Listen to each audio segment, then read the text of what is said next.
ভাই আজকে তো ঈদের মার্কেট করে লাইছে। আমিও তো দুদিন আগে কইরে আইলাম, তুই করস নাই? মার্কেট করছি তো আমিও। ওদেরকে কিভাবে বলি মার্কেট করার মতো টাকা আমার কাছে নাই।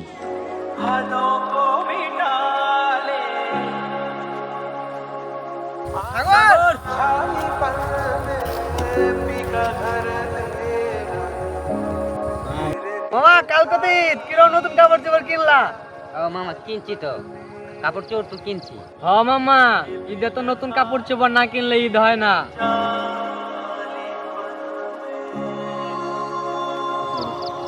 আচ্ছা থাক তোরা, আমার একটু কাজ আছে, আমি একটু আসি। আমার মনে হয় সাগর এই বছর ঈদের নতুন কোনো কিছু কিনতে পারে নাই। আমরা তো জানি ওর ফ্যামিলি অবস্থা কিরকম।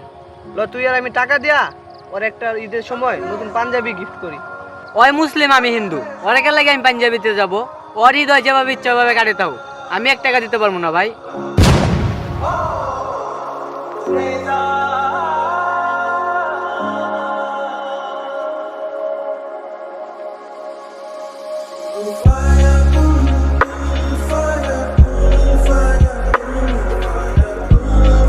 এই কয় টাকা দিয়ে তো আর পাঞ্জাবি কেনা হবে না।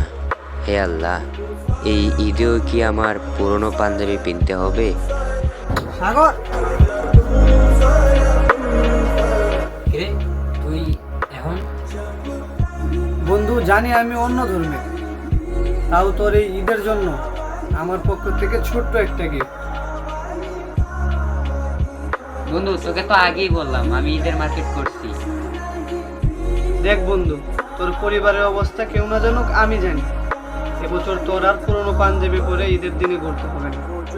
সেই নে তোর নতুন পাঞ্জাবি।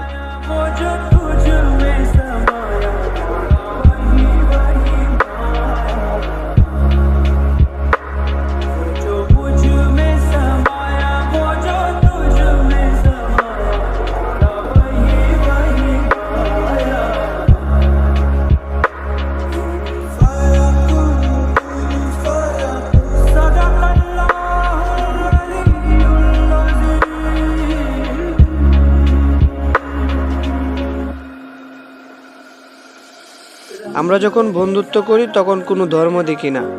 এক বন্ধুর বিপদে অন্য বন্ধু কাজে না আসলে তাকে কখনোই বন্ধুত্ব বলে না।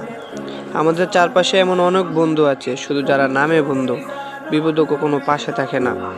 তাই বন্ধুত্ব ধর্ম দেখে নয়, মানুষ দেখে করতে হবে, যারা বিপদের সময় পাশে রয়।